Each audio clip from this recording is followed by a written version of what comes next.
অবহেলিত হীরা বিশ্বজয়ের গল্প হামজালা মাদ্রাসার এক এতিম ছাত্র।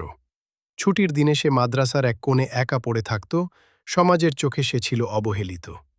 একবার চুরির অপবাদে হুজুর তাকে শাসন করলে অভিমানে সে মাদ্রাসা ছেড়ে রাস্তায় বেরিয়ে পড়ে। দুনিয়াটা তার জন্য কঠিন হয়ে ওঠে। পেটের দায়ে সে ভুল পথে পা বাড়িয়েছিল এবং পুলিশের তাড়া খেয়ে গুলিবিদ্ধ হয়। হাসপাতালে সে তার ভুল উপলব্ধি করে। হুজুর তাকে খুঁজে বের করেন এবং বলেন, তুমি পড়াশোনা করে মানুষের মতো মানুষ হও। হামজালা পুনরায় মাদ্রাসায় ফিরে আসে। দিনরাত কঠোর পরিশ্রম আর আল্লাহর ওপর ভরসা করে সে পবিত্র কোরআনের হাফেজ হয় এবং নিজের ভাগ্য বদলে ফেলে। কয়েক বছর পর সেই অবহেলিত হামজালাই একটি আন্তর্জাতিক হিফজ প্রতিযোগিতায় বিশ্ব জয় করে দেশের নাম উজ্জ্বল করে। হামজালা প্রমাণ করে দিল যে সঠিক সুযোগ আর ভালোবাসা পেলে